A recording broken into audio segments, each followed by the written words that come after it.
Russ Reece joined the Navy when he was 17 years old, and he was in Vietnam when the war broke out. Russ has written a memoir about his experiences in the war and in an anti-war protest. Right.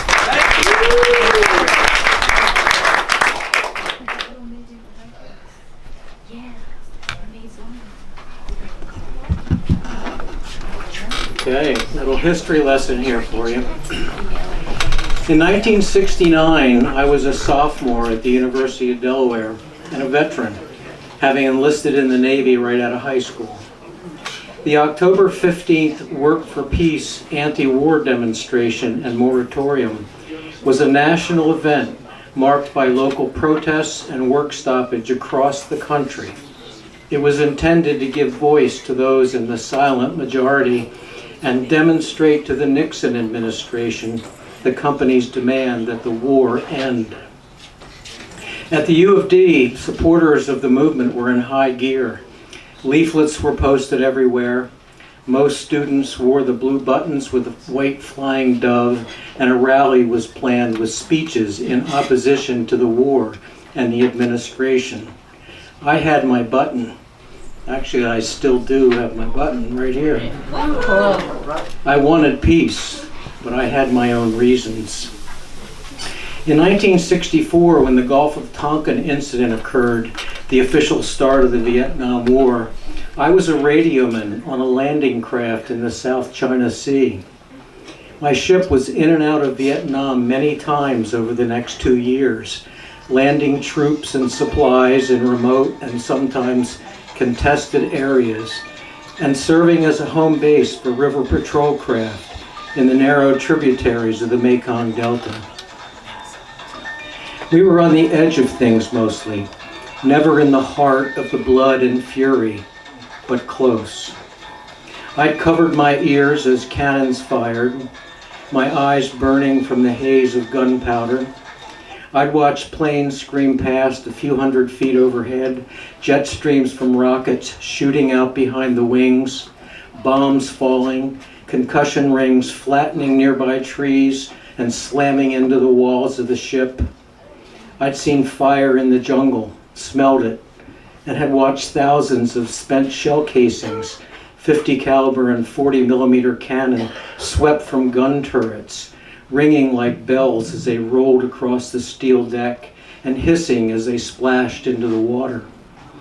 And when quiet came and the small boats motored alongside, watched deckhands bring up stretchers with wounded, sometimes a body bag, lay them out to wait for the helicopters. Occasionally I went on the small boats. Once we got a heart-thumping call to land where automatic rifle fire sounded only yards away.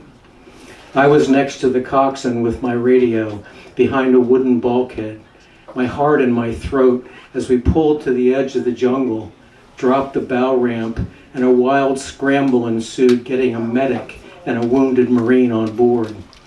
The medic was on his knees working on the guy as we pulled back into the river.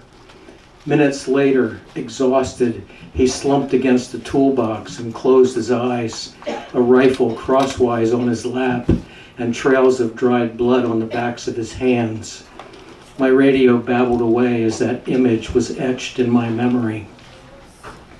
I don't know if the Marine survived, but it was for him, the medic, and others in the heart of it all that I wanted this war to be over. It was them I thought of when I wore the buttons and went to rallies, linked arms and sang the songs. I could give a shit who was in the White House or whether they lied or not. The politics of it all didn't mean squat. The war just needed to stop. There was a phenomenal response to the Work for Peace moratorium in Delaware and throughout the country. George McGovern spoke to over 100,000 people in Boston that day. In England, a student at Oxford named Bill Clinton organized a demonstration there. But as successful as it was, the October event was only a stepping stone for what would be the largest anti-war demonstration in U.S. history. On November 15th, 1969, 500,000 people gathered on the Mall in Washington, D.C. Eugene McCarthy, George McGovern, and Charles Godell spoke. There were musical performances by Peter, Paul, and Mary, Arlo Guthrie, and Pete Seeger, who led the crowd in singing John Lennon's song, "Give Peace a Chance." Richard Nixon was unfazed.